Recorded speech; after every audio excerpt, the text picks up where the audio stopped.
Okay, today, Rust in the news and the rise of Rust and WebAssembly in web development. And so there's a good article here of the THENEWSTASK, and it was written yesterday or today, January 16, 2025. And basically this article said that the WebAssembly is becoming more popular and there's more web frameworks for Rust developers. And actually that there's 35% of Rust developers that are doing already some web development work. Now, we need to take this number with a grain of salt because this survey was done by JetBrains. So probably the JetBrains users are more on the web development side with Spring, Java, and all these kind of things. Probably, I don't know. Yeah, so this is an assumption I'm making. And so this number might not be the end-all be-all, but it's already a good kind of Q number. It's a good data point. And it's equal to the command line, the system programming, actually. And then the only thing that is above it is the command line tool. And then there's a nice little kind of graph here where we can see everything, where we have the CLI here at 44%, which is normal because Rust to build CLI is amazing. We have system programming and then web development here. And the fourth one here is pretty cool, is desktop. I hope that a big chunk of that is with Tori. I'm a big fan of Tori. And then also the fifth one, or the sixth one, is the embedded devices. And this is pretty cool because I'm not an embedded programmer, but a couple of years ago I did some soldering and I was using Raspberry Pico, and Rust and the whole HAL thing is amazing to do embedded programming. And it was my first embedded programming experience, except some little silly Arduino things.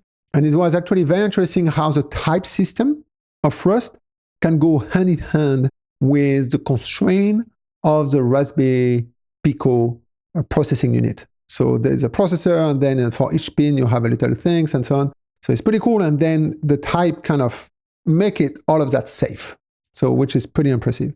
And with MacroPython, it's not. Yeah, you have to pray. Yeah. So it's pretty cool.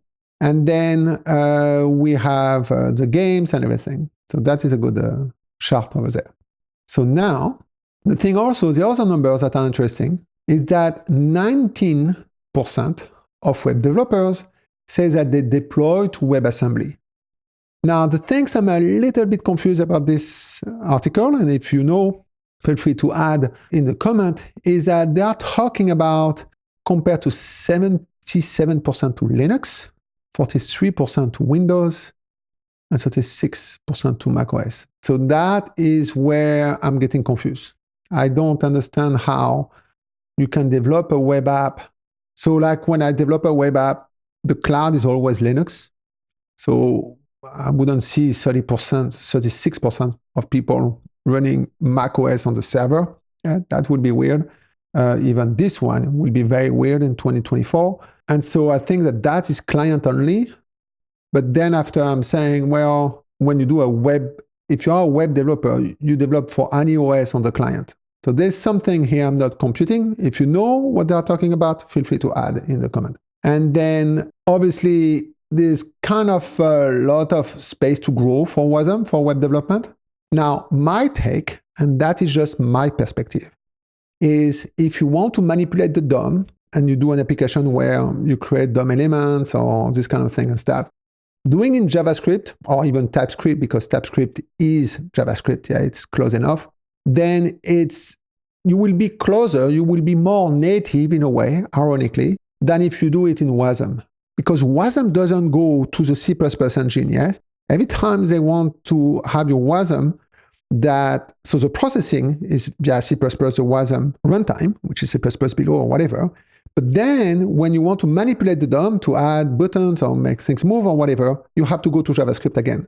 So you can do that in WASM, and some people like to code Rust for everything.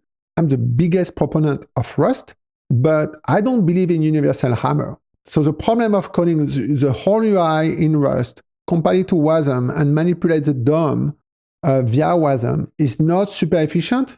And then you are actually paying the tax of managing the garbage collection at compile time, which is Rust is awesome too. But then after, when you are going to create those JavaScript objects, they are going to be garbage collected anyway. So you are not saving a lot of time. Where you are saving a lot of time with WASM is for heavy processing. So if you have a canvas, 2D, 3D, if you have anything and you want to crunch numbers and make super cool effects and stuff, that is WASM could be very good. For example, having the BV engine in WASM, that might be very cool because there's a lot of things over there and then it can draw. So that I think WASM has more room to grow, and I think this is where you get the biggest bang for the bucks in a way. Then after, if we go down here to the article, they are talking about the IDEs, which is pretty interesting. 74% are using Visual Studio Code, which I use. But the point is that Visual Studio Code is for me, for my workflow. I'm not saying it's for everybody, but for my workflow, because I work with different projects and it's not always Rust and all these kind of things, is a thing that allows me to switch projects and switch context very quickly because I do everything in VS Code. So that is the reason why I use it. But I'm sure that Rust Rover is amazing to code Rust, and then there's other kind of good solutions. It just lost 1 point, VS Code. And then I think there was something about the Vim, the NeoVim stuff, which is 36% of professional Rust developers say they are using NeoVim. So that is pretty interesting, yeah, because the other language is only 13%. So there's quite a bit of Rust developers that are using NeoVim, which is very cool. And I love NeoVim, and it's just a geeky thing here I love because I am a big fan of Lua, and I implemented Lua in my DVI tools and so on. And NeoVim is using Lua, which I think is super smart. So now if we go down, the article says a couple of things, but obviously with the Rust Rover, which I think is very good. I haven't tried it, and unfortunately I don't have time. I would love to have the time, but I'm sure it's good. If you have a good experience with Rust Rover, please share it below. I think it's amazing that we have a dedicated IDE for the things, and it's awesome that it has the name Rust in its name. So that is amazing. Z is also something I'm using. But more kind of an experiment kind of things. I think I'm very hopeful for this project to get better and better. Again, I'm too deep into VS Code right now to even plan to move out. But sometime when I just need to edit something, Z might be an option. Then if we go down, we have another one here, which is interesting, which is what we're saying here is a lot of Rust developers come from JavaScript and Python communities. I'm not sure they are unhappy about their previous programming language. Many people are unhappy when they have done something for a long time. I'm a big fan of, I was not, but I became a big fan of Python. Once I understood that Python was not, and hopefully here I'm not going to ruffle some feathers, but it's not necessarily a language to compare to Java, C++, Rust, or Zig, or whatever. It's a kind of a facade language, which allows occasional developers to do quick job very fast, but also allow professional developers to integrate their highly performant engine in C++ or Rust below the Python. And that is NumPy, but a good example of that in the Rust ecosystem, which I'm a biggest fan of, is Polars. And Polars is amazing, it's all done in Rust, but then it has a very, very Python-X API to it. So you can use it as Panda, super efficient, super smartly done. And then you can obviously use also the Rust API. So I think it's a big win-win where I don't think it's Python vs Rust. I think it's more Python with Rust. And that is one of the things that Python is super cool at. And it's the same thing, yes, it's not Lua vs Rust or whatever. It's often these languages goes well together. So that is my perspective a little bit of these kind of things. And then after there's something here that says that there's a 12% here says they want more web framework support. And so that is interesting because again, when we talk about web framework, is it the web UI or is it the Axum and all these kind of things? So I will assume here that given the context of the article is a web UI, but for me, the backend is where really Rust shines the most. I might be biased, but that is a little bit what is my perspective of today. Now, the next section is actually pretty interesting. And it is basically the missing features in the IDEs. The first one here is a lifetime visualization. It's pretty high here, 26%. And this one is cool. But the irony here is I don't visualize what the visualization could be. Now, if someone has an idea, I will be just very curious about it. And if that can be implemented, that would be awesome. So this one is definitely something, it's also one of my top. And here there is not wrong or right in a way. It depends on your workflow in many ways. The second one is the native debugging. So here, don't judge, but the way that I develop usually all my systems, and even desktop apps, usually is more a hobby. My profession is cloud application, big systems, and they're often event-based. They're always event-based. And the problem with breakpoint debugging is that it can get tricky to debug event-based, and sometimes it can throw things off, actually. And so there's nothing wrong with breakpoint debugging. I also think there's nothing wrong to start with print debug, like usually we do. And even back in the days, in my Java and JavaScript days, we had breakpoint. We were doing print debug as well. And we had breakpoint as well, support even in all of the Dockers, and we could stop a Docker, even event-based and everything, and it's a single IDE. So it was very, very cool the way we wired the whole thing. And the fact that the IDE, even in the VS Code, supported breakpoints, that makes the things much easier to implement, obviously. There's a way of doing it with Rust, but it's kind of a journey a little bit. And so for me, it's not like a top 3, but it would be definitely a nice to have or a good to have a native debugging within the IDE. And then the third one, that is actually will be one of my top 3, if it's not even the first one, is a procedural or even declarative macro debugging. And it's not debugging, it's a whole experience. So for example, when I start writing kind of a piece of code and then I want to be dry, don't repeat yourself. So either you go the trait way, or sometimes you can go the declarative macro way. It's completely fine. The problem of that is that once it's in the declarative macro, at least in VS Code, then you don't really have the same autocomplete and code error and everything. Yeah, you're losing this.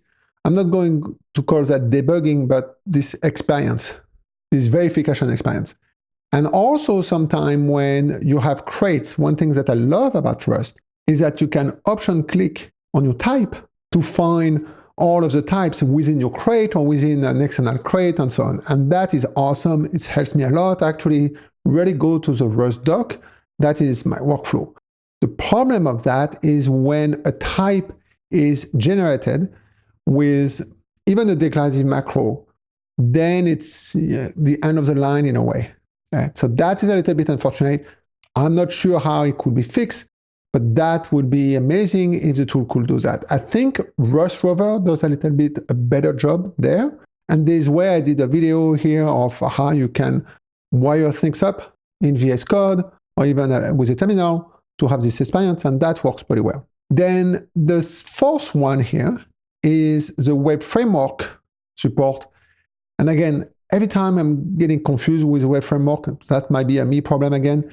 It's either, is it an Axum backend web framework support? Like for example, I'm assuming that IntelliJ has some Spring support. Or is it really like the front-end web framework? And then in this case, if it's Rust, that would be WASM. And that would be, I guess, a framework as well. That will framework like U or something that will do this kind of thing. So perhaps that is what it means. I'm not really sure the context of this one.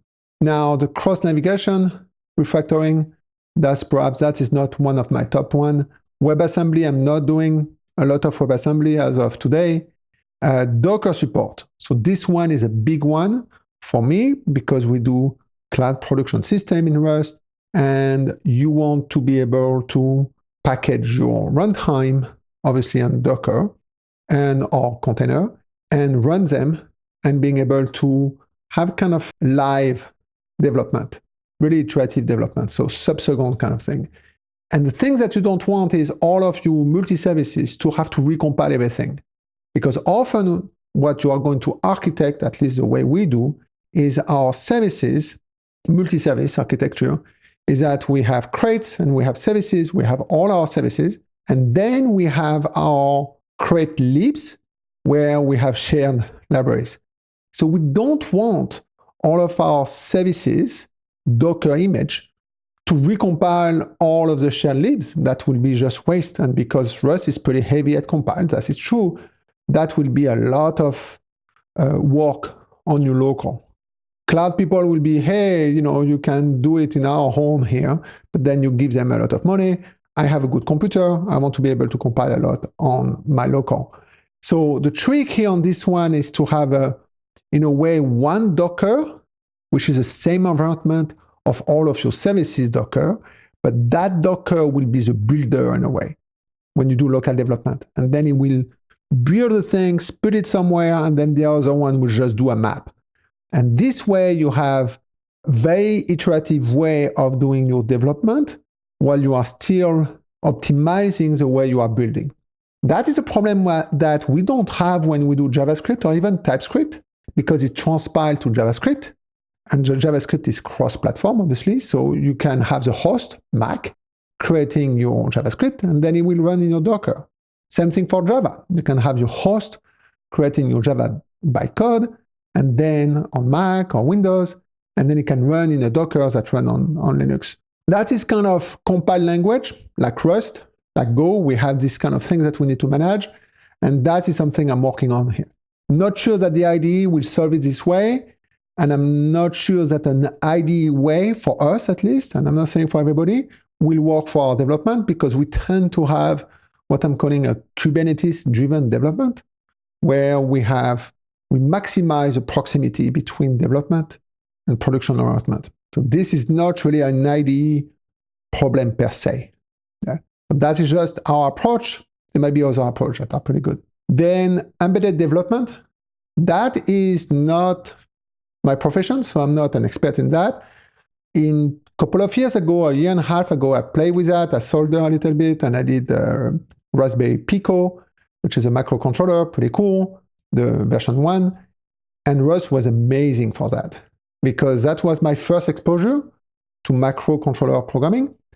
And Rust, actually, the typing system, actually help you understand the constraint of the processing units within your microcontroller. So whoever did the HAL and everything, the teams that did that was awesome, because it was some constraints that were at compile time.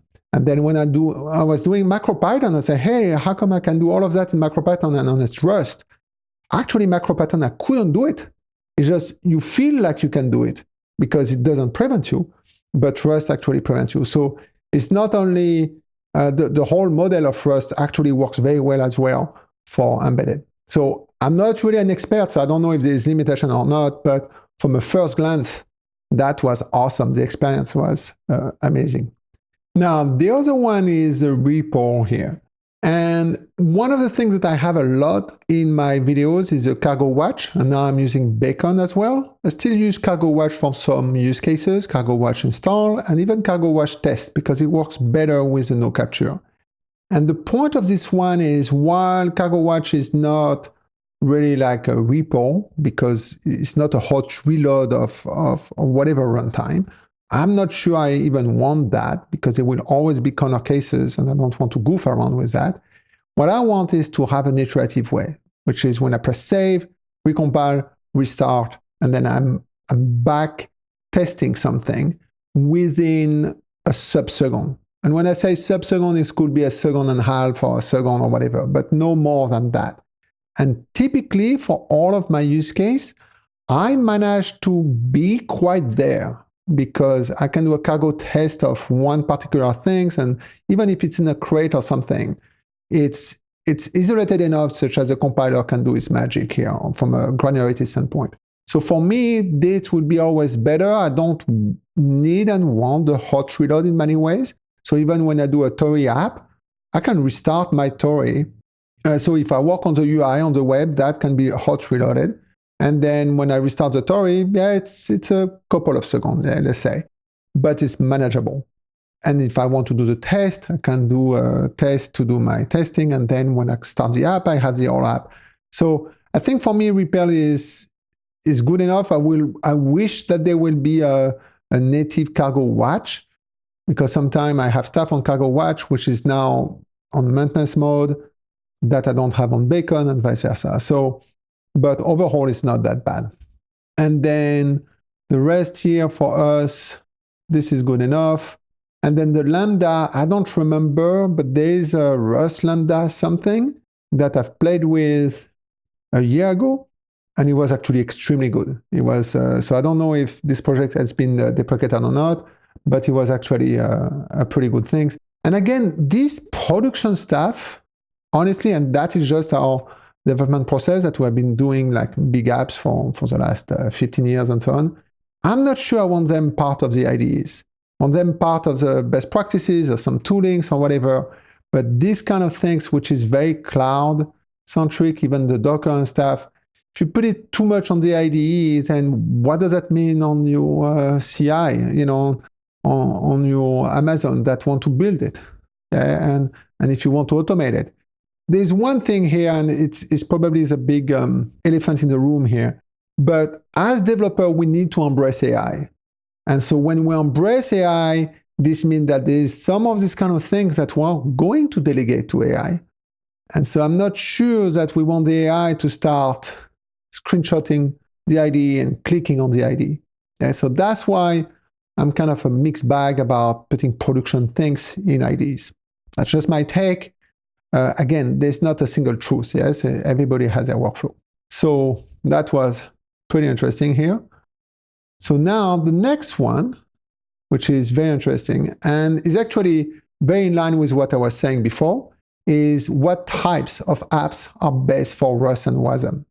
And I think here there's a couple of good use cases that they are talking. They are talking about when you already have your C, C++, or something done in the Rust libraries that is already mature, robust, and so on. You might not want to re-implement it in JavaScript. Yeah, so that is one thing here, which is great, which is, for example, in this example here, PDF generation or something like that.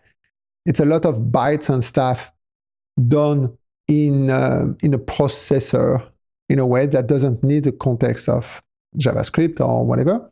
And so that is a very good candidate to do that in WASM. Because like this, you run on the process, and then it does its job. And then there's also an example here, which I fully agree with, which is those guys here, which is a data visualization, the image and video processing, and even game engine. So that is the same thing. If you have a FFmpeg, I think FFmpeg can go to WASM or something like that.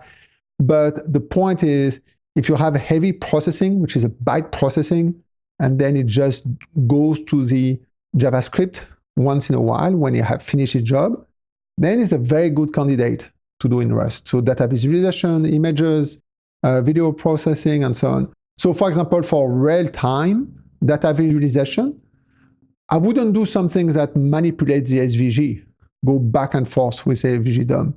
Because what you gain somewhere, you lose somewhere else, and then you're like, it's getting tricky. What I will do if I were going to do a real-time data visualization in Rust is that I will have Rust taking the data, processing the bitmap in a way, and sending that to the browser to display in Canvas or something like that.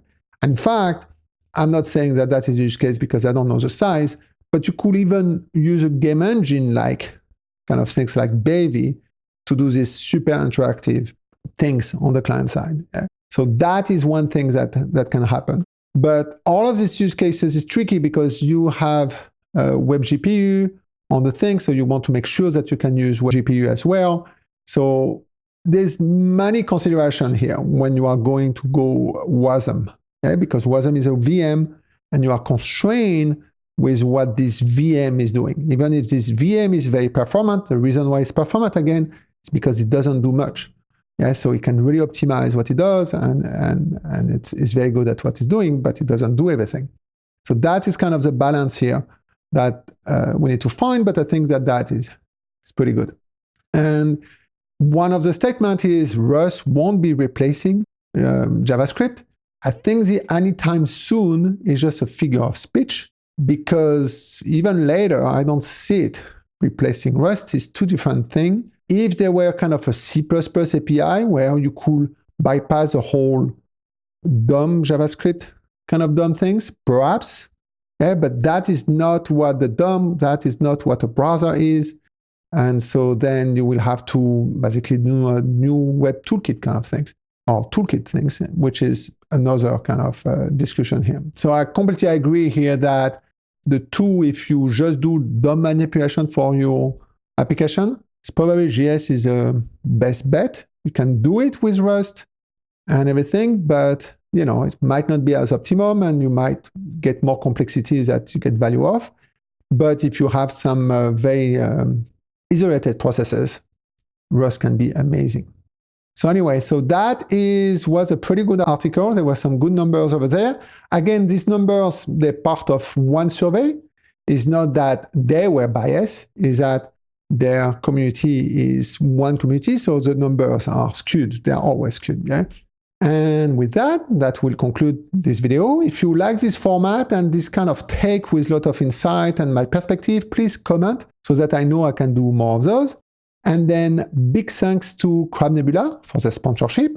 Also, I started to have some YouTube membership where we do live production coding. And so I have a live stream. I polls the members to see what they want to talk about on the next one. And then we have a very interactive way and I show them production code and so on. And until next one, happy coding.